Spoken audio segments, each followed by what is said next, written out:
श्रोतागण, आप सबको मेरा नमस्कार है। मेरा नमस्कार स्वीकार करें।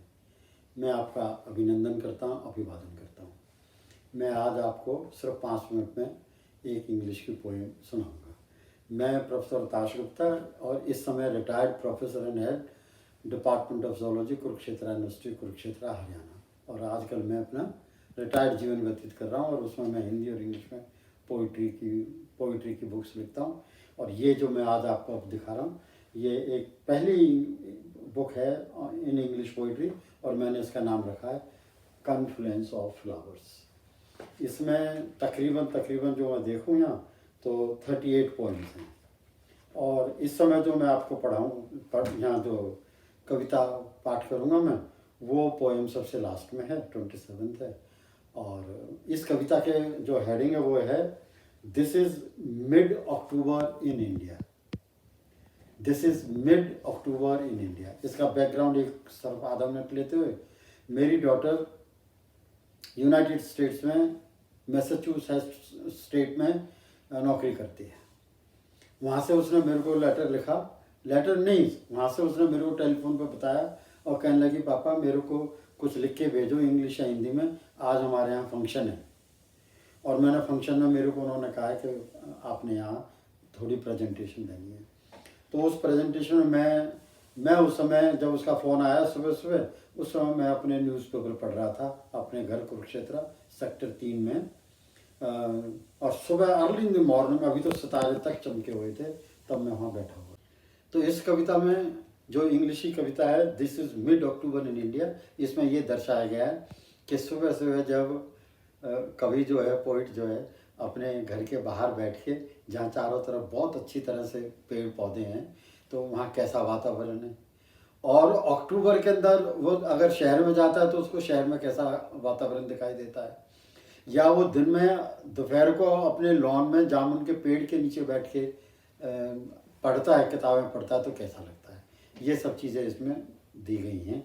और इन सब चीज़ों से अगर ज़िंदगी में इतनी समाल चीज़ों को सोचा और समझा जाए तो ये बहुत बड़ी बड़ी खुशियाँ देती हैं और मन को सरल और सहज और जीवन को भी सरल और सहज बना देती हैं।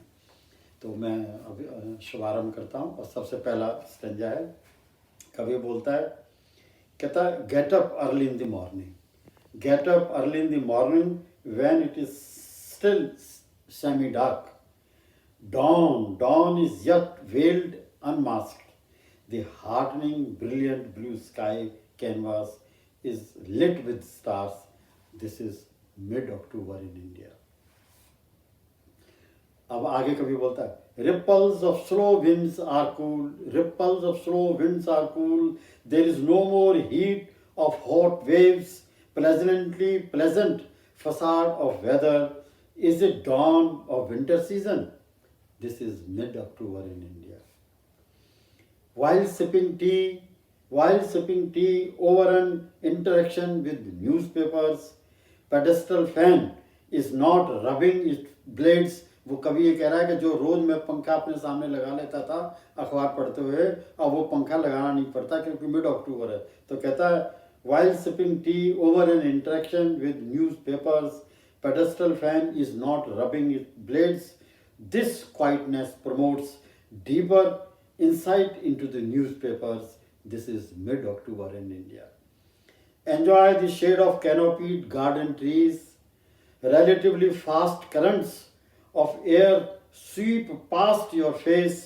The rattling music of hard leaves of jamun tree. Sing the song of mid-noon, nature for you. This is mid-October in India. The sinking sun of the evening is blurred brick yellow. The long shadows are taller in the dusk hours. Evenings are early arrivals. Darkness pervades sooner and nights are now longer. This is mid-October in India. A fit festive time to celebrate festivities. Bazaars are embellished, festoons all around. Potters are baking earthen lamps. Are Dashera and Diwali around? This is mid-October in India.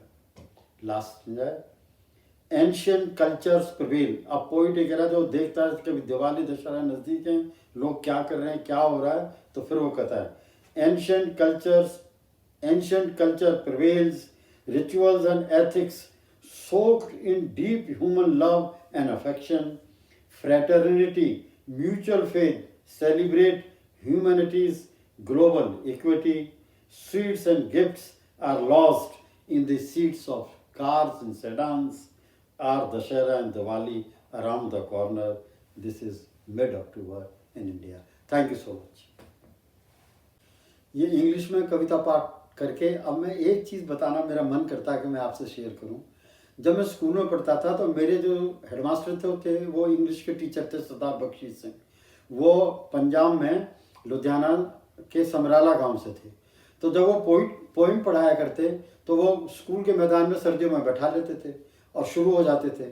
तो वो जो पढ़ाते थे ना, वो इतना, चाहे एक स्टैंजा भी पढ़ाना हो ना उन्होंने, तो एक स्टैंजा में वो आधा घंटा ले जाते थे और उनके दोनों यहाँ मुंह पर दोनों तरफ थूक निकलने लग जाता था। क्यों? वो किस लिए कि वो एक्चुअली ऐसे बताते थे कि यूं लगता था कि जैसे पोएम उन्होंने ही लिखी है, लेकिन उनकी जो नॉलेज थी वो इतनी ज़्यादा थी कि वो जब पढ़ाने लगते तो वो ये भूल जाते थे कि मैं टीचर हूँ और मैं बच्चों को पढ़ा रहा हूँ। वो बिल्कुल उसकी अंतरात्मा में उतर जाते थे पोएम की में, और फिर वो पढ़ाते थे और सिंपल पोएम्स पढ़ाते थे। जैसे मैंने ये सिंपल पोएम्स लिखी है जो मैंने आपको बताया, वो किस लिए, कैसे, मतलब मेरे को प्रेरणा मिली, एक तो हेडमास्टर साहब से, और एक दिन उन्होंने पोएम पढ़ाई जो मेरे को अभी तक उसका हेडिंग याद है, और वो पोएम का है going down A hill on a bicycle. Going down A hill on a bicycle, एक पहाड़ी से नीचे कैसे वो साइकिल पर आता है, वो चीज़ उस पोएम में उस पोइट ने डिस्क्राइब की हुई थी। तो ऐसी ऐसी बहुत सिंपल चीज़ें ज़िंदगी में अगर हम सोचें तो इससे हमारे मन में जो स्ट्रेस है, स्ट्रेन है, वरीज हैं, वो सब दूर हो जाती हैं और मन रिफ्रेश हो जाता है और लगता है ज़िंदगी बहुत अच्छी है। धन्यवाद।